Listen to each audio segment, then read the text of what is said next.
Welcome to my channel if you're new, welcome back if you're a subscriber.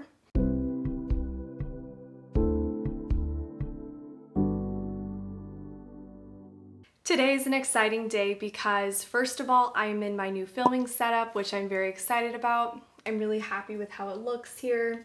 I have my TBR card and then my bookshelf behind me, which I sort of color coordinated. Surprisingly, I haven't purchased any books since being here for about a month. But that will soon change. But for now, here is my setup and I'm not quite sure what I'm gonna do when I get more books. But today is an exciting day because I'm starting a series on my channel where I will be sharing anticipated horror book recommendations for the next month. And today I will be talking about books that are coming out in August, which is so exciting, and I honestly have no idea how we're already in August. With this move and everything, the summer has been just going by so fast, and it's just amazing that we're already almost at the end of summer and almost to spooky season, which is so exciting for me. I've been seeing Halloween decorations getting put out and that makes my heart happy. So I'm excited to decorate my house and get in the festive season. If you're a thriller lover, I've already started this little kind of segment for thrillers, so go check that out. I have a playlist that I'll link above and a video for my anticipated August thrillers will be coming out very, very soon.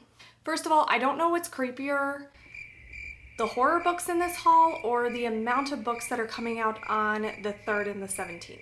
There are 5 books coming out on the 3rd and 4 coming out on the 17th. I kept writing down the release dates and had to double check. I was like, why is everything coming out on the same date? So that's the first thing. And also the second thing is actually there's going to be a cool cookbook in here for spooky cocktails, which is exciting.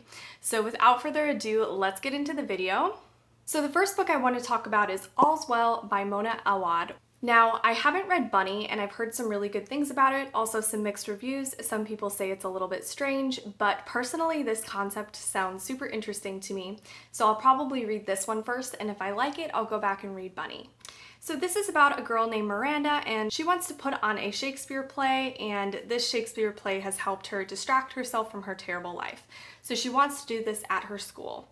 However, the play is a chance for redemption and she's really looking forward to it. Then she meets some strange people though, and they say they may be able to help her gain a better future.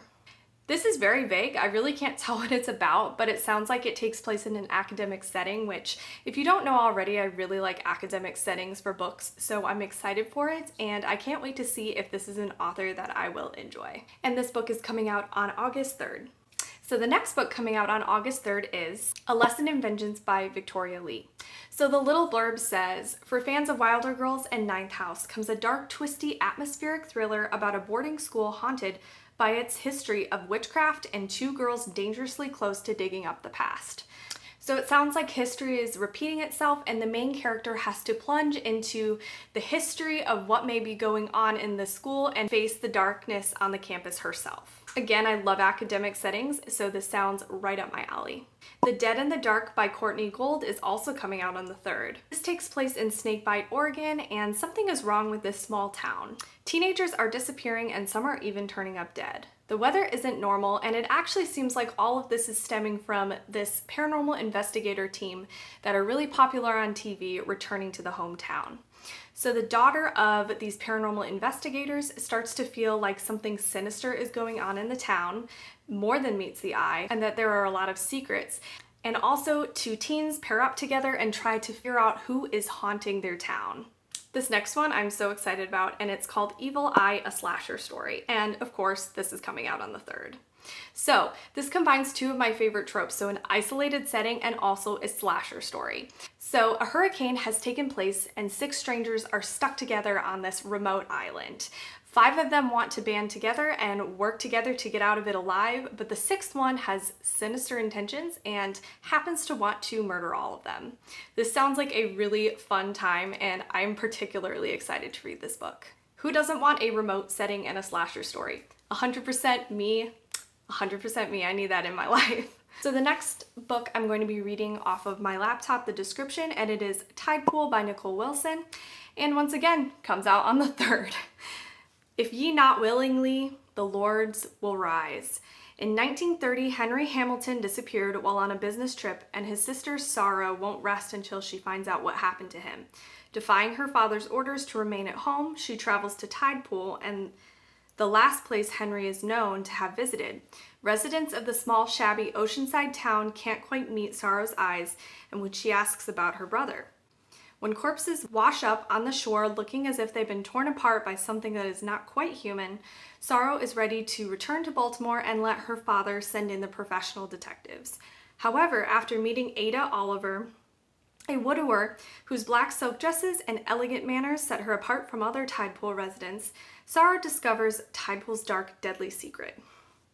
With this discovery, some denizens of Tidepool, human and otherwise, are hell-bent on making sure Sorrow never leaves their forsaken town. Lovecraftian dark fantasy gets a modern treatment in this terrifying debut novel. So this one sounds really good and very well written, hopefully, fingers crossed. So now we've gotten to the fun entry of a cocktail cookbook, and this one is called Chilling Cocktails, Classic Cocktails with a Horrifying Twist. This book says this ghastly lineup of cocktails is inspired by the most famous creepy characters from horror novels and movies. So I definitely want to check this out. Cocktails are such a good treat, and making them scary movie themed just sounds so fun and perfect for the Halloween holidays that are coming up soon. So starting the lineup of everything that's coming out the 17th is Chasing the Boogeyman, and this is by Richard Chizmar. This is about a usually small, peaceful town in Maryland, and it actually has been struck with murder. Teenage girls begin turning up with mutilated bodies, and the police force actually believes that there is a serial killer in this town. However, there is rumor that whatever or whoever is doing this may not be entirely human. In the blurb, it talks about how this is an excellent mashup of true crime as well as horror, so sounds really interesting. The next book on this list is coming out the 17th, and it is called Have You Seen Me? And this is by Alexandrea Weis.